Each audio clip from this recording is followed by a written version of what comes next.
And that was another one. That was another asshole that you found yourself involved with, or another person that's just self-centered, narcissist, or some horrible human being that you've just been warned about. You always seem to find that person. Yep, so one more.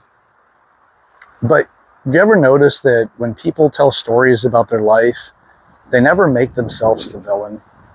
They're always either the hero or they're the victim, but they're never really the villain, right? The narrative that we live in will always favor the storyteller to some degree, right? If you're the victim, well, the victim wants sympathy. The victim wants support. The hero wants the jeers and the other side of the support, which is just the people that look up to them. But very few times have you ever heard, because I know I have personally had very few times ever heard somebody say, yeah, apparently I'm a piece of shit. I'm a bad person, or yeah, I just really wasn't out to do anything good with this person. I think less than a handful of times I've ever heard somebody actually admit to such a thing. Perhaps there's a lot more of, I don't understand what I went through, and because of that, I'm going to make it out that I'm the victim in this scenario. The fact that I didn't actually communicate well what my intentions and desires were, my attachments to that point of the relationship.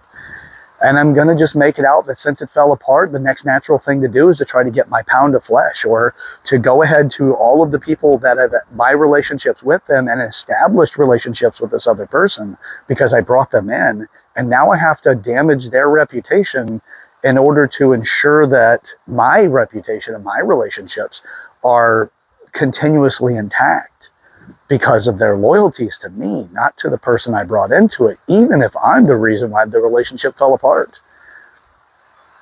What it is that we live into these cycles, and when you're in that cycle, it's really hard to tell when you are actually the person creating the problems.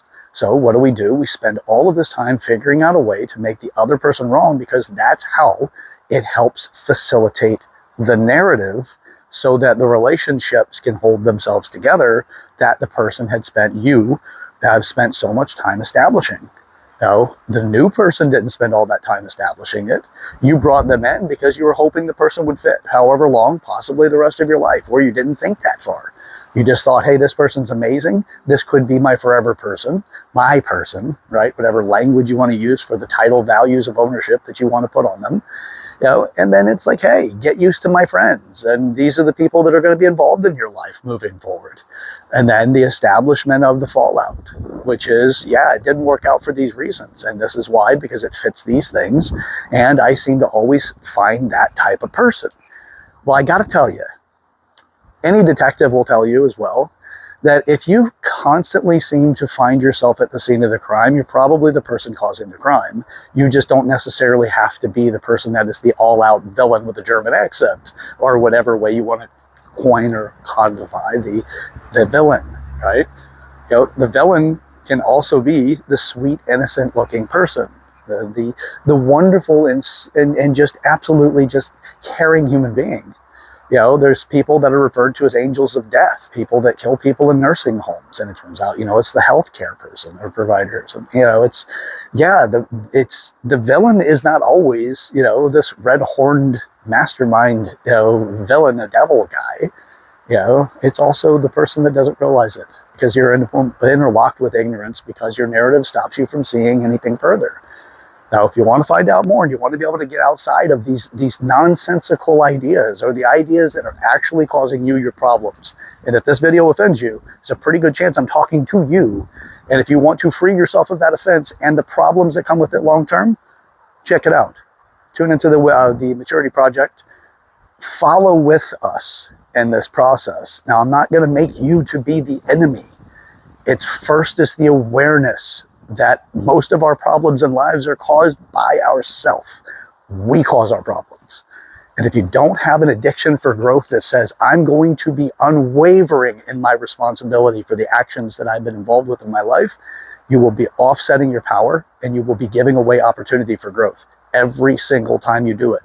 And if you're envious of people that are actually accomplishing things and hitting those growth values that you yourself say that you want, that you envy, that you idolize, you got to start taking the steps that help them get there. And a big part of that is taking responsibility. It's a foundational value. You got to take responsibility for your life and for your own actions, whether it was intentional or accidental. You got to start taking responsibility. So if you want to find out more and how to do this in 8 areas of your life, that's what you'll find with the Maturity Project. That's what we're here for. That's what we're creating. We want to see the world a better place. We want to see the world a more mature place so we can all get along in such a way that we don't throw away everything that we've created because we're hooked on the emotions of life. So 8 areas of maturity, you can develop in every one, and before you know it, you won't go into a single room and feel like you're inferior. You'll always feel like you have got what it takes in order to be the best person in that room, the high value person. So with that, follow us, the Maturity Project. I'm your host, Chad Everett Brochures. Don't worry, I'm going through it all too. So, the founder and the creator of the Maturity Project, I've been studying these 8 areas of maturity my entire life, and now I'm giving those lessons out to you guys. So check us out. If you want to send us an email for direct contact and communication, or to actually be a guest on the show as well, then you can shoot me an email at yourmaturityproject@gmail.com. That is YOUR maturityproject@gmail.com. Subscribe to the channel. Let's get up to something. Yesterday's mistakes are opportunities for tomorrow's success. Let's get up to it. Let's get up to it together. Let's go.